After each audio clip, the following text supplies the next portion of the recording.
Halo semuanya, selamat datang di pertemuan kita. Hari ini kita akan belajar 8 aspek psikologis dalam proses membaca. Materi ini saya dapatkan dari buku Literasi Membaca, Hasrat Memahami Makna Kehidupan yang ditulis oleh Vismaya S. Damayanti. Buku ini dicetak oleh Revika Publisher dan diterbitkan pada tahun 2001. Saya membawakan ini dalam bentuk tayangan ya. Baik. Sebelum itu kita akan bahas tujuan membaca. Dari banyak literasi yang dapat kita baca, saya menyimpulkan bahwa tujuan membaca itu setidaknya ada dua. Kalau digabung-gabung jadi ada tiga. Yang pertama, merasakan dunia yang lain. Dengan membaca kita bisa merasakan dunia yang lain, misalnya ketika kita membaca sebuah cerita.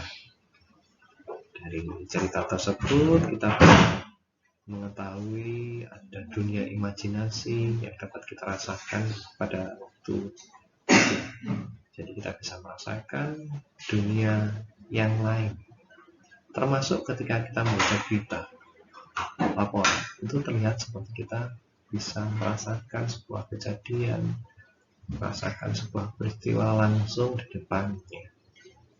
Jadi membaca itu bisa merasakan dunia yang lain. Jadi dunia yang mungkin terjadi di tempat lain. Atau dengan membaca kita mengetahui prosedur tentang sesuatu. Prosedur dalam tanda kutip ya, seperti yang kita kalau membaca sebuah buku teori misalnya. Kita jadi tahu bagaimana sebuah teori itu bekerja, bagaimana sebuah pengetahuan itu bekerja. Ya simpelnya ketika kita membaca sebuah prosedur, misal cara membuat agar-agar, teman-teman akan menemukan bagaimana sebuah agar-agar diciptakan. Ya, rumit mungkin teman-teman ketika membaca jurnal, misalnya jurnal tentang literasi membaca di sekolah dasar misalnya, teman-teman akan mengetahui bahwa ada tahapan-tahapan, ada ancangan-ancangan yang harus dilakukan ketika melakukan sebuah kegiatan literasi misalnya. Ada dua tersebut. Atau dengan secara abstrak kita jadi mengetahui prosedur yang ada dalam imajinasi struktur dalam pikiran. Misal teman-teman ketika membaca sesuatu akan mengetahui bahwa kita ketahui selama ini menjadi salah.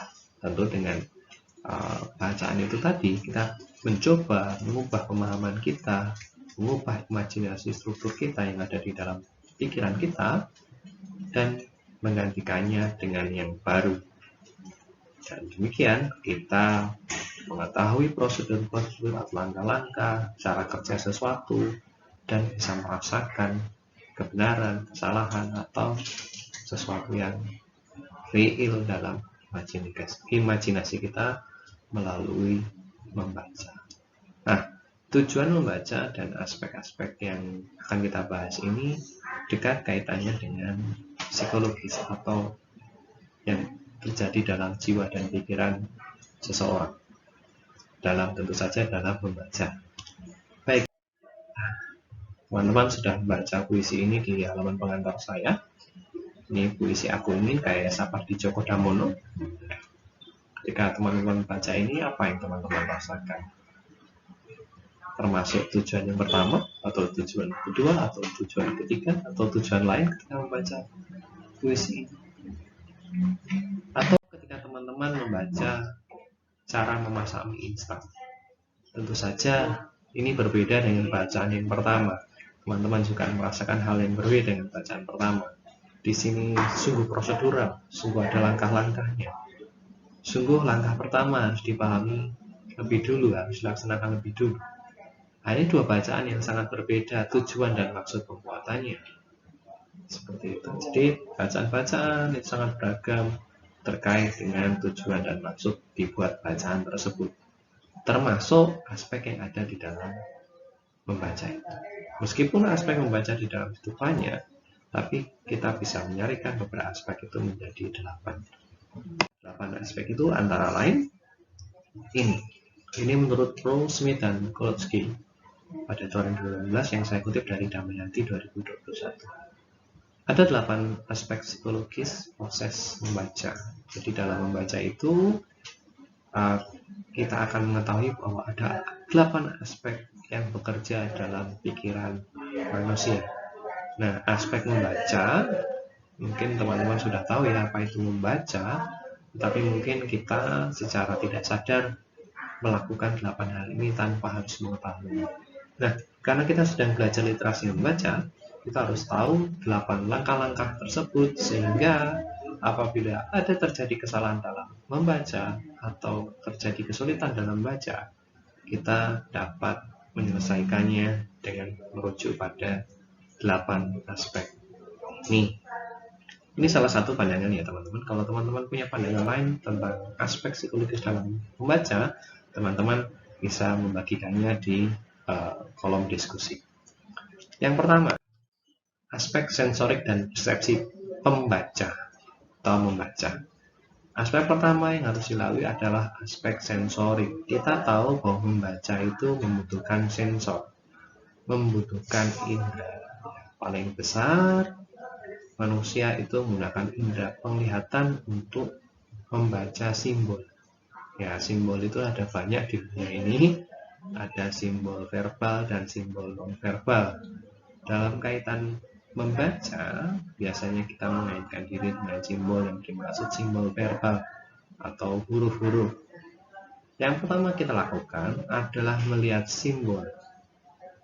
Dalam beberapa bahasa, seperti bahasa Indonesia, bahasa Inggris, yang menggunakan huruf Latin, simbol yang kita gunakan adalah simbol bunyi. Jadi bahasa merupakan bunyi yang disimbolkan dalam huruf, itu disebut ortografis. Nah, apabila kita mengalami huruf-huruf yang lain seperti huruf Cina atau hieroglif ya namanya ya, itu menggunakan gambaran-gambaran acuan yang ada. Misalnya kalau gunung ya gambarnya ya mirip gunung tulisannya, tapi tidak dengan aksara Latin. Aksara Latin dekat dengan bunyi. Nah, simbol-simbol ini atau tanda-tanda ini yang kita sebut huruf itu harus diasosiasikan dengan pengalaman yang sudah ada. Ya, kita waktu kecil kita diajari bagaimana membaca abjad mulai dari A sampai Z. Nah, itu diungkap lagi bagaimana cara membacanya. Ini aspek sensorik dan persepsi. Nah, kita tentu saja mudah melihat tulisan yang rapi dan sulit melihat tulisan yang tidak rapi. Hal tersebut merupakan aspek sensorik. Bagaimana kita memberikan makna pada huruf-huruf, emoji, garis, dan desain, apapun aspek yang menyertainya, sebagai sebuah tangkapan indera yang harus dipersepsikan.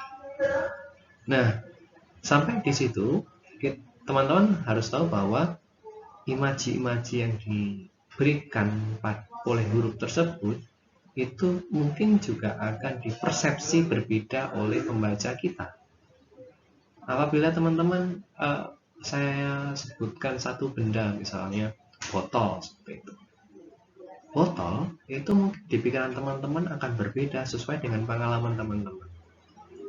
Saya sebutkan ikan. Tentu teman-teman akan membayangkan ikan yang berbeda-beda. Ya. Nah, benda-benda atau bunyi-bunyi itu tidak diasosiasikan secara langsung oleh huruf-huruf. Nah, ini perlu persepsi yang baik. Gitu ya. Kita menyebutkan rumah itu tidak selalu bayangannya sama. Rumah di kepala saya itu atapnya limasan, dindingnya kayu, lantainya bertongkat atau panggung seperti itu.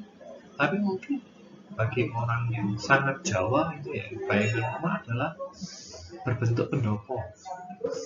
Atapnya atap seperti atap pendopo.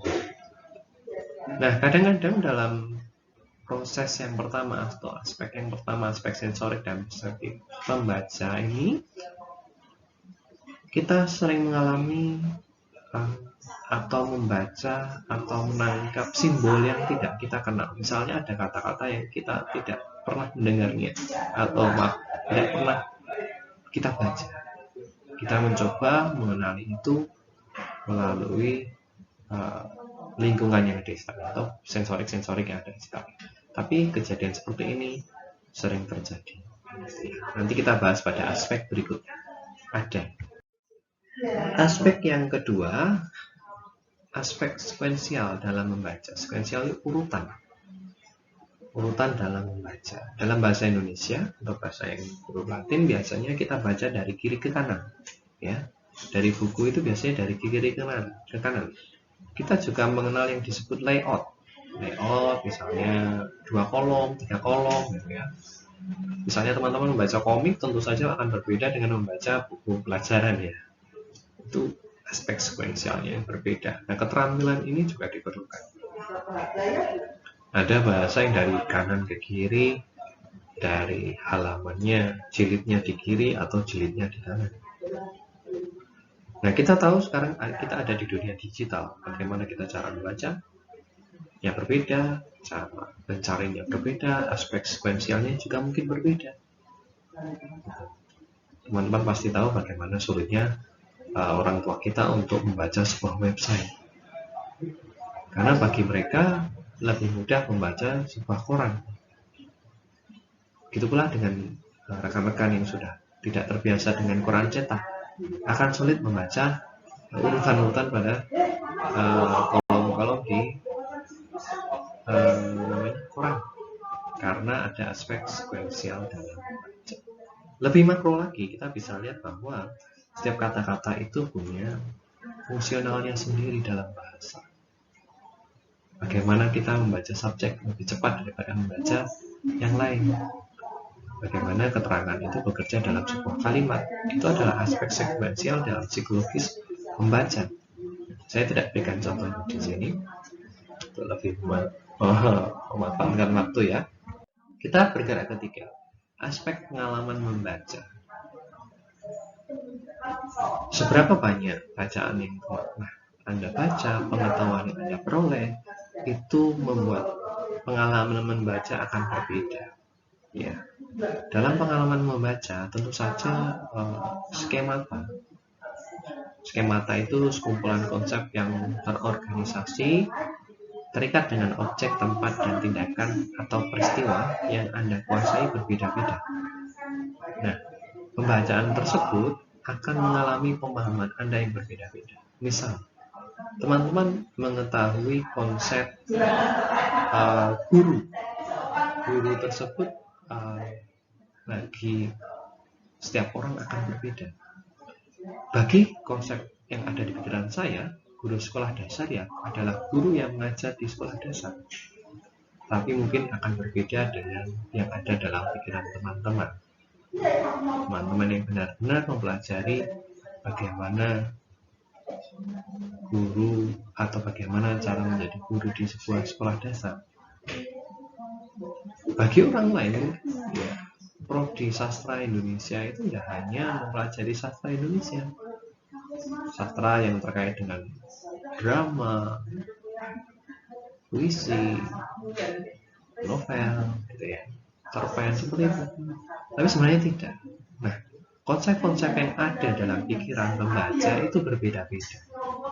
Nah, pengalaman membaca yang banyak akan memberikan banyak jendela-jendela baru, kolom-kolom skemata baru yang harus dilengkapi.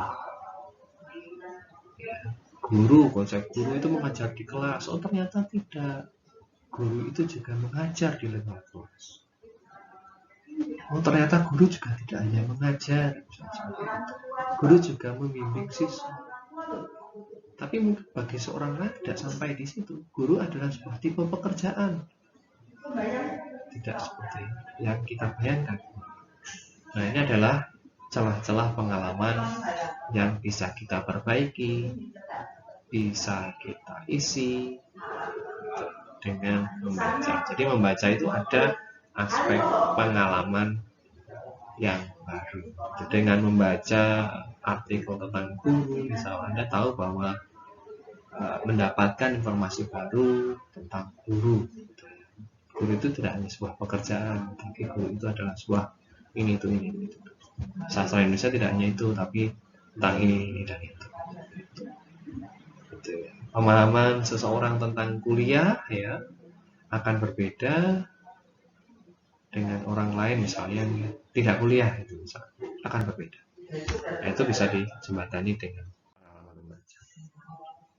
Selanjutnya aspek berpikir dalam membaca. Ya tidak ada orang yang tidak berpikir ketika membaca, kecuali dia hanya melakukan membaca sebagai mengeluarkan bunyi-bunyi, membaca indah gitu ya, gitu. Atau membaca dengan yang penting baca aja. Ya, tidak seperti itu. Dalam membaca ada yang disebut aspek berpikir. Nah, aspek berpikir ini terkait dengan mengenali informasi dengan baik. Artinya apa? Informasi yang ada di dalam bacaan itu dikenali. Tidak ada atau tidak bisa informasi baru itu masuk sebelum informasi lama dikenali. Gitu ya. Ketika teman-teman membaca cara memasak mie instan gitu, teman-teman pasti sudah mengenal apa itu memasak. Gitu? Apa itu mie instan?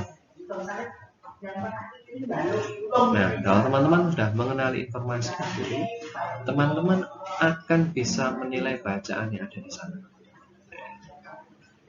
Dan membaca, jika menggunakan aspek berpikir yang baik, teman-teman akan memunculkan yang kita sebut daya pikir. Nah, daya pikir ini bisa kita gunakan untuk menilai sebuah bacaan tersebut. Oh, bacaan ini baik, bacaan ini benar, bacaan ini salah, atau bacaan ini perlu diperbarui. Oh, tadi ketika saya melihat sebuah resep gitu ya, sebuah petunjuk cara membuat mie instan, ini sudah benar belum? Oh, ini benar. Kalau salah, mana yang salah? Kalau kurang, mana yang perlu diperbarui?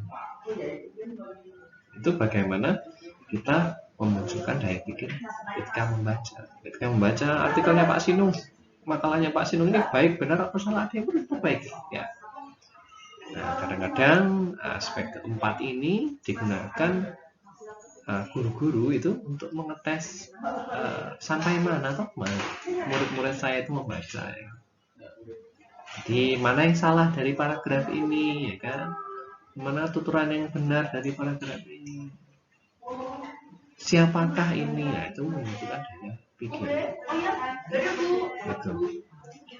Dalam kaitannya dengan membaca, aspek berpikir ini juga menimbulkan hubungan pribadi kita dengan bacaan yang baru saja kita terima. Saya setuju dengan bacaan ini, itu relasi pribadi. Saya tidak setuju dengan ini. Hubungan pribadi ini juga tidak terkait dengan rasa suka dan tidak suka, tetapi bagaimana kita menyusun informasi yang sudah kita tangkap di pikiran kita. Oh, saya tahu ada bacaan yang mengatakan ini di majalah A. Saya tahu ada yang mengatakan ini majalah B. Saya tahu ada yang juga menyebutkan ini di website C.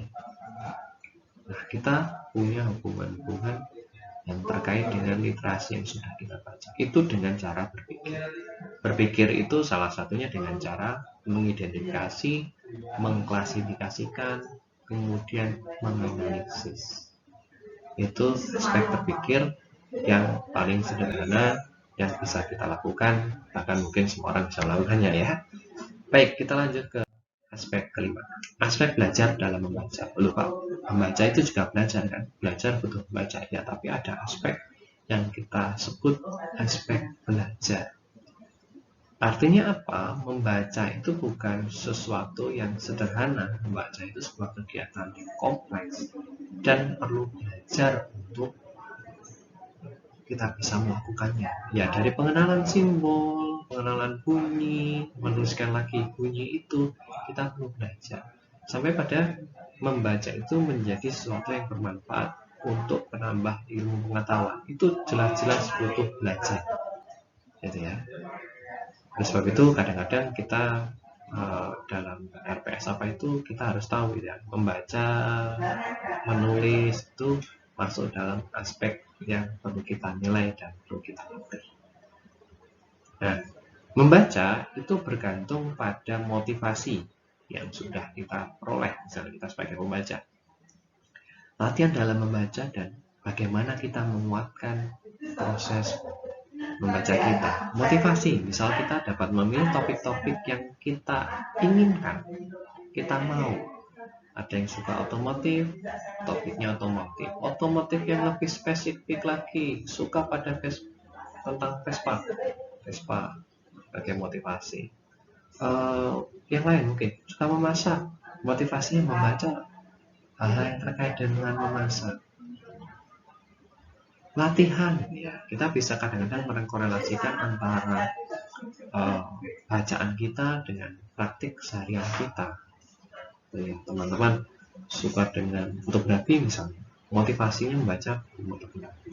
Kemudian dilatihkan apa yang sudah kita ketahui dari membaca tersebut.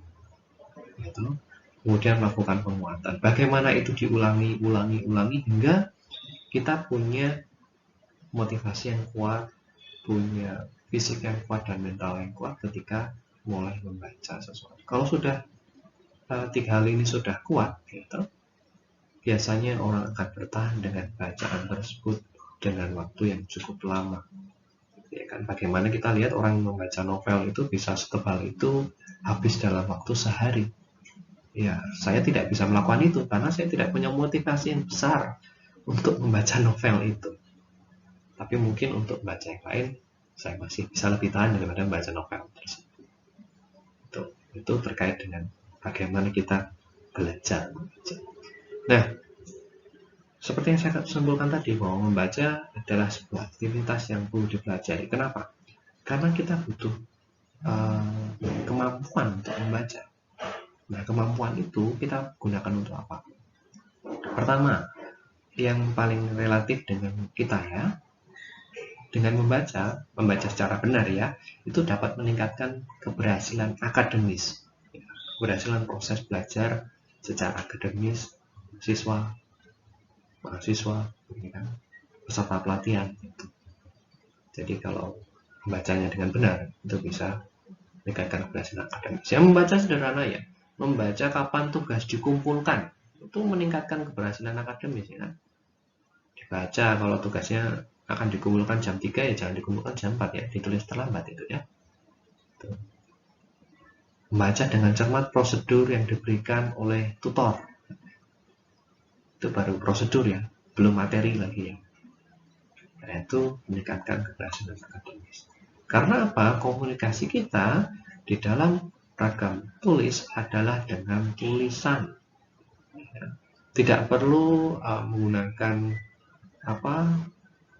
nada yang tinggi, nada yang keras dalam tulisan. Tapi kita harus sadar bahwa itu tegas, itu perlu dicermati dengan hati-hati seperti itu. Ya kan? Membaca adalah cara kita menyelamatkan dari dunia ini. Mengatasi situasi sehari-hari dengan membaca, kita kan biasanya kalau di Indonesia ini banyak dengan yang tidak kelihatan peraturan-peraturan itu ya. Misalnya kalau parkir penuh itu tidak tulis parkir penuh tapi di garisi dengan rapian gitu misalnya. Tapi tidak itu maksud saya. Mengatasi situasi dari sehari-hari ini adalah yang terkait dengan profesi kita, terkait dengan peran kita di dalam masyarakat. Kadang-kadang sesuatu yang kita hadapi sebagai masalah baru sebenarnya sudah terjadi dan sudah ditulis oleh generasi sebelumnya. Gitu ya. Hanya saja kita kurang membaca dan kurang latihan dalam melakukannya. Yang ketiga, itu memberikan status. Ya, bagaimana kalau Anda terampil menjelaskan sesuatu karena Anda banyak membaca, status Anda di lingkungan sosial Anda pasti menjadi lebih baik. Ya. Tidak selalu lebih menguntungkan ya, tetapi lebih baik itu saya jamin. Karena Anda memahami banyak pengalaman, banyak situasi yang sudah ditemui di ruang imajinasi Anda ketika Anda membaca.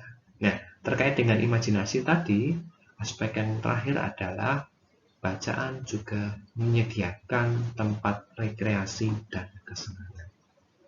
ya kan? Dengan membaca, teman-teman menjadi tahu, menjadi paham terkait sesuatu, dan Anda bisa senang karena bisa memahami tersebut. Oh iya, ternyata benar ya, cara mengerjakan tugas yang baik itu seperti ini, ya.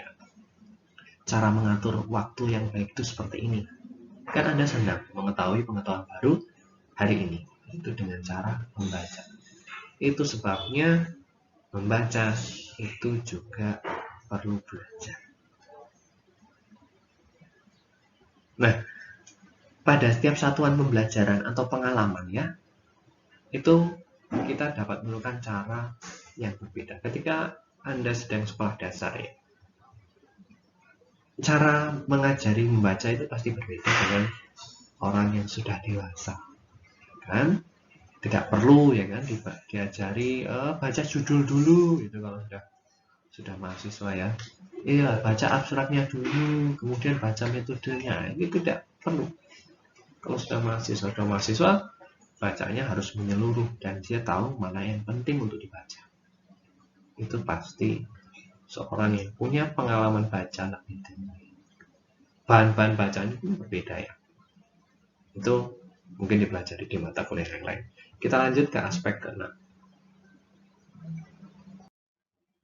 Aspek asosiasi. Tadi waktu aspek yang pertama ya kan, sensorik, sebenarnya kita sudah melakukan namanya asosiasi. Kan bagaimana mencocokkan huruf dan bunyi, kata dan makna. Ya.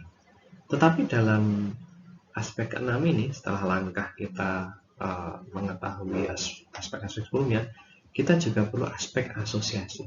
Karena dalam membaca itu kadang-kadang kita menemukan kenyataan bahwa ada bunyi, ada kata, gitu kan, yang sama itu acuannya beda. Kan? Misalnya anak panah dan anak andung itu tidak sama. Itu perlu asosiasi, perlu pengetahuan terkait dengan makna asosiasi. Ya.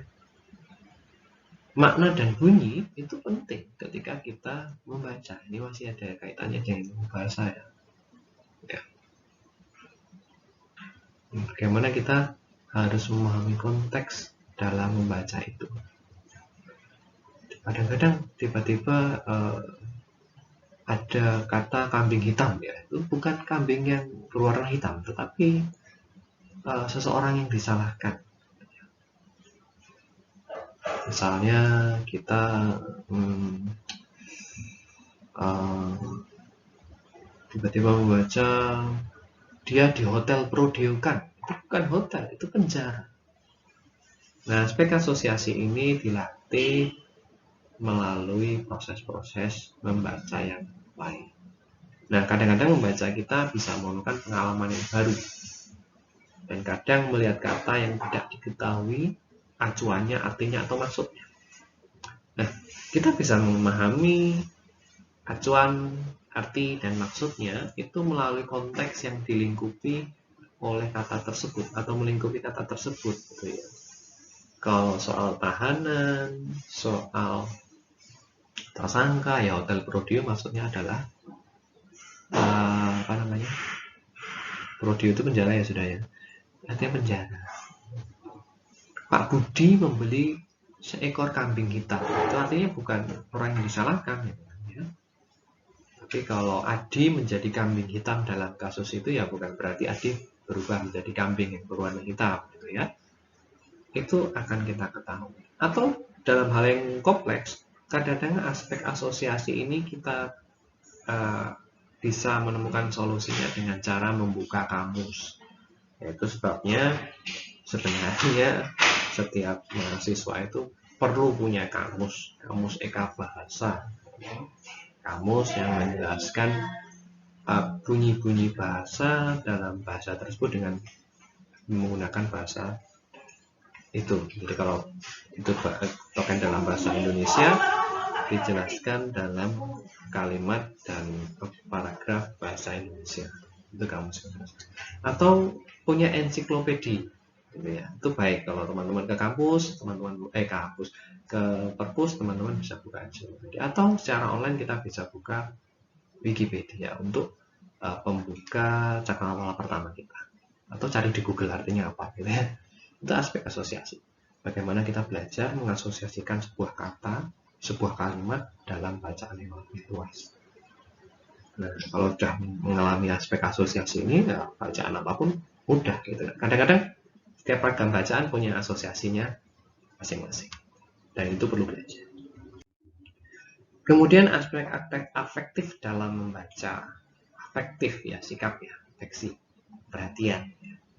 Nah, aspek afektif itu ada 3. Tadi disebut-sebut lagi minat, sikap, dan konsep diri.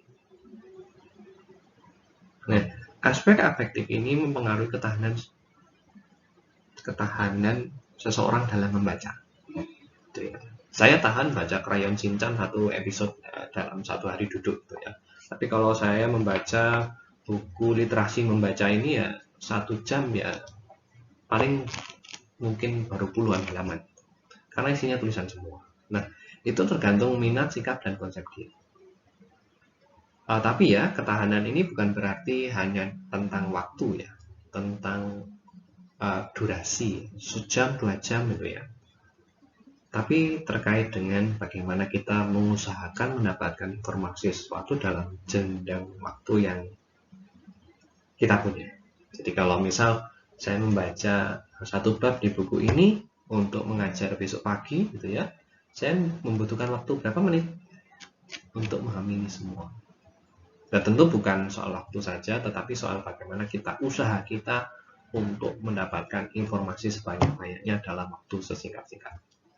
Ya, tapi saya tidak sedang mengajari teman-teman membaca cepat ya, tidak. Tapi ya kita mencoba belajar bagaimana kita menghargai buku dan mengerti informasi yang ada di dalamnya. Apabila sudah bisa mempertahankan minat, sikap, dan konsep diri ini, kita bisa lebih dalam tanda kutip tahan. Misalnya, saya berminat di literasi membaca, maka saya membaca, saya menggali semuanya. Saya sikapnya juga hati-hati, tidak sembrono dalam menerjemahkan setiap kalimat yang ada di sini. Kemudian saya mengonsepkan diri saya sebagai pembelajar yang nggak tahu apa-apa, ya, membaca itu. Kalau tadi konsep diri saya juga saya ubah misal dan sikapnya, saya udah tahu semuanya, saya kan dosen ya, saya tinggal baca dikit aja udah tahu semuanya. Ini nanti nggak tahan, gitu ya. Nggak tahan baca ini ya, kayak seolah-olah kalau udah dosen kalau baca ini tuh seperti digurui, gitu ya. Nanti nggak tahan baca, nggak tahan dan nggak tahu informasi yang ada di dalamnya. Tapi mencobalah kita punya niat, kita punya sikap yang rendah hati dan konsep diri sebagai seorang yang belajar, seorang yang nggak tahu apa-apa baca. Nah, ini sih bagaimana cara kita menghargai bacaan tersebut. Ya meskipun tidak sesuai, ya bagian mana yang tidak sesuai, tentu ada bagian sesuai dan ada bagian tidak sesuai. Meskipun kadang-kadang juga ada buku yang totally wrong gitu ya, menurutmu salah semuanya gitu ya. Tapi ya kita bisa belajar bahwa menulis buku itu tidak mudah, ya kan? Menulis buku itu tidak mudah, buktinya ada yang salah, ya kan? Ada orang yang berusaha untuk membuat buku itu benar. Nah, ini aspek afektif. Nah, kalau sudah seperti itu, teman-teman sebagai guru nanti juga harus bisa memberikan pengalaman afektif, ya, afeksi dalam hal membaca. Pernahkah teman-teman menemukan buku yang enak dibaca setiap saat? Meskipun itu buku teori misalnya. Atau ada bacaan tertentu yang bisa teman-teman gunakan ketika teman-teman ada di waktu yang luang, gitu kan? Menunggu pesawat mungkin, bandara mungkin, menunggu kereta di stasiun, kalian membaca apa? Ya, kemudian kalau teman-teman ingin tidur membaca apa atau mendengarkan apa, bagaimana kita meminatkan diri, membuat sikap itu baik, kemudian kita konsep diri kita menjadi seorang apa. Kadang-kadang kita bisa bertolak belakang ya. Kita bisa membaca sebuah majalah, misalnya majalah berbahasa Inggris itu, tidak hanya ingin melihat kontennya, misalnya membaca buku remaja bahasa Inggris, ya apa ya, saya nggak tahu contohnya. Kalau misal saya ingin beri contoh, saya membaca buku untuk sepeda gitu ya, cycling gitu ya, di bahasa Inggris ya, PDF ya. Saya membaca itu bukan untuk mencari informasi tentang sepeda, tapi saya ingin melihat bahasa Inggrisnya gitu ya. Kira-kira bahasa Inggrisnya ini apa, bahasa Inggrisnya ini apa. Nah, itu cara saya menghargai itu, meskipun saya tidak terlalu pintar dalam bahasa Inggris, tapi saya berusaha mencari sesuatu yang mungkin tidak semua orang lakukan gitu. Orang-orang kadang-kadang membaca itu hanya untuk membaca informasinya, tetapi tidak dengan aspek bahasaannya gitu. Karena saya merasa aspek bacaannya itu bagus gitu. Atau saya menonton YouTube orang Inggris gitu ya, saya hanya mempelajari gimana dia aksen berbicaranya, bukan dari kontennya gitu. Nah, ini aspek afektif yang kita bisa berikan, bisa beri contohkan kepada siswa bagaimana cara menghargai sebuah bacaan. Itu juga akan melatih ketahanan kita. Ya, kadang-kadang jangan karena kita tidak suka dengan bacaannya, kita tidak baca sampai selesai. Ya.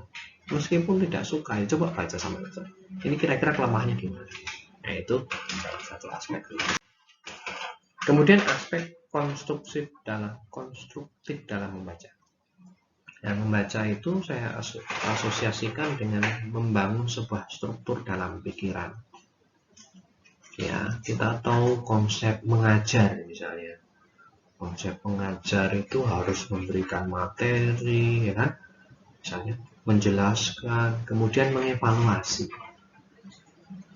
Itu aspek mengajar. Terus setelah kita membaca banyak literasi tentang mengajar, sebenarnya kita itu hanya memberikan teladan dari bacaan yang lain. Kemudian kita lepaskan siswa kita untuk memahaminya sendiri. Itu aspek mengajar itu pokoknya berikan yang terbaik sesuai fakta. Gitu. Nah, aspek kondisi-kondisi yang disebutkan tadi, kondisi-kondisi dalam mengajar tadi, bisa saja membentuk struktur dalam pikiran kita tentang pembelajaran yang berbeda. Ya kan? Konstruktif. Jadi, sampai sekarang mungkin saya masih mencari-cari sebenarnya mengajar dalam perguruan tinggi itu seperti apa. Karena saya merasa bangunan struktur imajinasi tentang pengajaran yang saya miliki di kepala saya itu belum lengkap. Belum bisa menjawab semua permasalahan pengajaran yang saya temui. Begitu. Jadi membaca itu membangun sebuah struktur. Suatu saat mungkin kalau itu sebagai rumah, bangunan konstruksi pengajar saya itu tiangnya harus ganti. Landasan mengajar itu bukan hanya soal intelijensi, tapi soal tanggung jawab. Ya, ditambahi tanggung jawab. Ya. Kadang-kadang kita mengubah struktur yang ada di pikiran kita dengan membaca. Kadang juga mengubah dari nol. Kita tidak tahu sama sekali tentang mesin. Tiba-tiba semester depan saya diminta untuk mengajar bahasa Indonesia teknik mesin. Ya, apa yang terjadi? Ya, saya membangun dari nol. Saya tidak pernah mengajar literasi membaca. Ya, tiba-tiba saya harus mengajar. Ya, saya membangun dari nol. Apa itu literasi membaca? Begitu. Meskipun ada membacanya dan literasinya saya tahu, tidak dari 0,4 gitu. Nah, aspek-aspek 8 aspek yang ada di sini perlu diulang-ulang dan direnungkan kembali. Jadi 8 aspek ini sebagai acuan dalam membaca. Bagaimana kita mulai membaca dan memahami aspek psikologis, 8 aspek psikologis dalam membaca. Apa yang terjadi di pikiran kita ketika membaca. Lalu tantangan bagi guru, saya menuliskan 3, mungkin lebih dari ini sebenarnya. Dalam hal membaca, kita harus mengaitkan dengan 3 hal yang ada di afeksi tadi, ada di aspek-aspek psikologis tadi. Pertama, minat, sikap, dan konsep diri. Bagaimana kita bisa mengkonsepkan diri kita menyikapi bacaan dengan baik dan menumbuhkan minat dalam bacaan.